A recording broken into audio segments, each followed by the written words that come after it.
What is up, guys? Welcome back to the channel, and oh my goodness, that trailer for the Direct was absolutely amazing. I cannot believe all the things that we saw. We got to see the more expansive Sky World, the tease of the Underground, more changes in the base Hyrule. I cannot believe just everything that we saw, and the countdown is officially on. I'm so excited to play this game when it finally arrives on May 12th, and my hopes are sky high, and that's the theme for today's video. I'm going to be discussing my biggest hopes for this game, and I'm not alone on this video. I am joined by content creator Josie Woldemar. She just passed 1,000 subscribers, and I just thought, hey, wouldn't it be cool if we did kind of a collab together? We've actually collabed before. I was actually a part of a video discussing some of the best games on Switch. You should go check that out. I'll put it in the description below, and it's somewhere here if you want to check it out. But anyway, for today's video, she is going to be helping me in this discussion. So without further ado, Josie, take it away. What is one of your biggest hopes for Tears of the Kingdom? Hey, thank you so much for having me on Nintendo Memories, and something that I really want to see from Tears of the Kingdom is more interactive NPCs. What I mean by this is in Breath of the Wild, we had a ton of NPCs kind of walking around and meandering, doing their own thing, but once you talk to one merchant, it kind of felt like you talked to them all, except for a couple of the random ones. So I really hope that we do a little bit more in Tears of the Kingdom to differentiate each of the areas and each of the characters from each other. I feel like I never really went out of my way to talk to any of the NPCs in Breath of the Wild, and I would really love to have that urge because the writing and the wittiness is so good in Tears of the Kingdom. I just feel like having that urge to go talk to the NPC all the way over there could be a really fun thing, and I think it could add a lot to make the world feel lived in and like a real, fully functioning actual world. I couldn't agree more, Josie. It would be amazing to have much more interactive NPCs to really set this world apart. It's going to be absolutely amazing. I can't wait to see what Nintendo does with that. Weirdly enough, we haven't seen any NPCs in the recent trailers, which is kind of odd and kind of mysterious. So who knows, they might have a much bigger role to play in this game. But in terms of one of my biggest hopes, I think I speak for everyone when I say that this game needs, say it with me, a crafting system.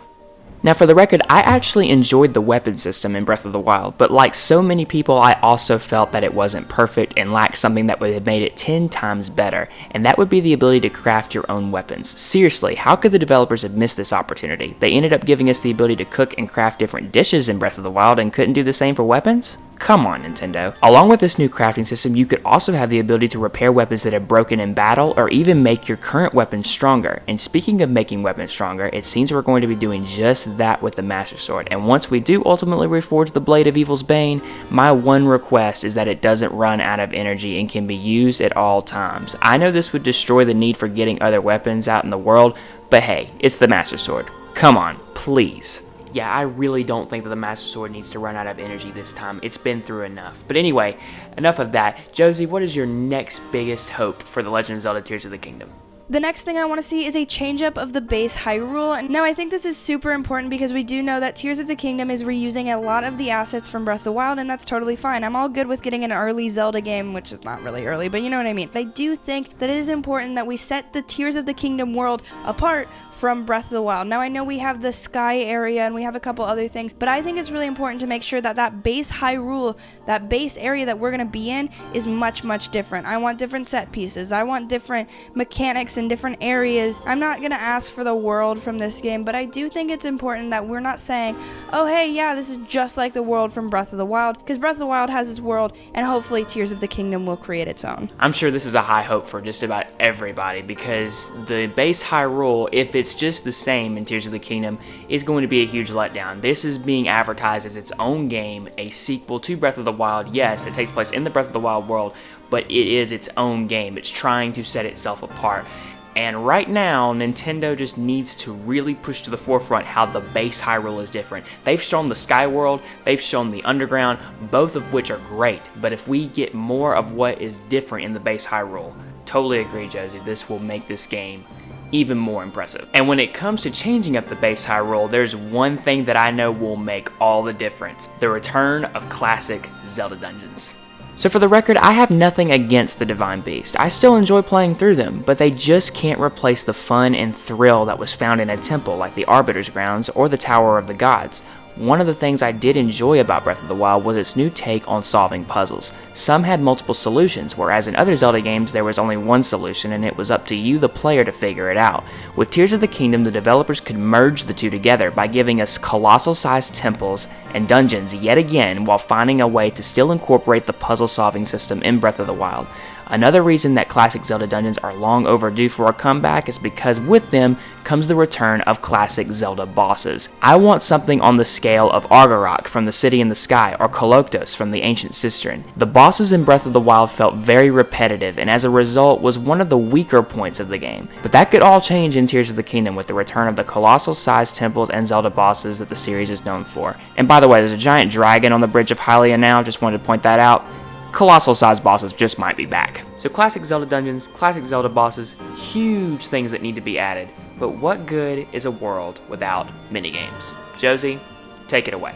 The last thing I want to talk about is something that kind of goes along with everything else I've been talking about, and that is an implementation of more minigames. Every time when I ran into those in Breath of the Wild, I thought it was the coolest thing, and I think Tears of the Kingdom could be very, very awesome if we just got a little bit more of those. I think it'd be fantastic in just about every town we go to, we have a new minigame to play, or maybe it can be a reskin repeat of one, but there's always something to do in those towns that will keep us there for a little bit longer than usual. It can be a nice distraction from the main quest, and I feel like if Kirby and the Forgotten Land can give us a fishing minigame, we should be able to fish in Tears of the Kingdom. You raise a very good point, Josie. A lot of the minigames that are found in Breath of the Wild are very few and far between. I actually didn't find some of these minigames until after I finished the game. I know that makes me a terrible Zelda player, but that's just adding to the overall point. There just needs to be more minigames, and I will say, if there's more minigames, that will go back to our other hope that we've said previously. If they do this, this will add to the world and make it feel more vibrant than it did in the last game. But when it comes to my biggest hope, my overall biggest hope, I love the storytelling in the Zelda series, and I hope that for Tears of the Kingdom, we get one of the most epic stories of all time. Leave no survivors! Ganondorf rages from under Hyrule Castle, bent on destroying everything in his path, a sure sign that this game is going to be much darker than the last. The story was also another weak point in Breath of the Wild, one that in truth had already passed. Once Link awoke from the Shrine of Resurrection, while the memory system was clever in allowing you to explore the world and discover what happened, the flow of the narrative was largely thrown off depending on which memory you found. And to top it off, many of the characters that were shown in that epic story trailer, you only get to interact with them once in real time, and it's when they're dead and are spirits. So as you can see, Tears of the Kingdom needs to improve upon this, and oddly enough, it's another piece of the game that we know very little about. We know that Zelda and Link fall, and Link maybe saves her, maybe he doesn't, but one thing's for sure, Ganondorf rises from the dead. His return is one reason why I think the story is going to be on another level. He hasn't appeared in a mainline Zelda since Twilight Princess, which released back in 2006, meaning Ganondorf hasn't appeared in a Zelda game in 17 years. So his return is big for the franchise, and you pair that with the fact that he's going to be fully voiced, it just makes his return all the more exciting. Ganondorf's return also seems to be bringing with it high stakes for the world at large. We see very briefly in this new trailer that malice is erupting from not just Hyrule Castle, but everywhere. It's scattered through small little areas throughout the world. Ganondorf's rise is causing mass chaos for the world of Hyrule, and I cannot wait to see what Zelda's fate is, what Ganondorf's goal is, and how we are going to take down the Gerudo King once again. So as you can see from everything that we talked about today, Tears of the Kingdom is shaping up to be a really big and epic experience, with the expansion of the sky, to the underground, to the base Hyrule, and all these changes that are being added. I can't wait for Nintendo to show more about what sets this game apart from Breath of the Wild, which I'm sure they are most definitely going to do. Josie, thank you for joining me for this discussion. It was such an honor having you. Congratulations again for 1,000 subscribers, and every one of you who haven't subscribed to her channel, please do so.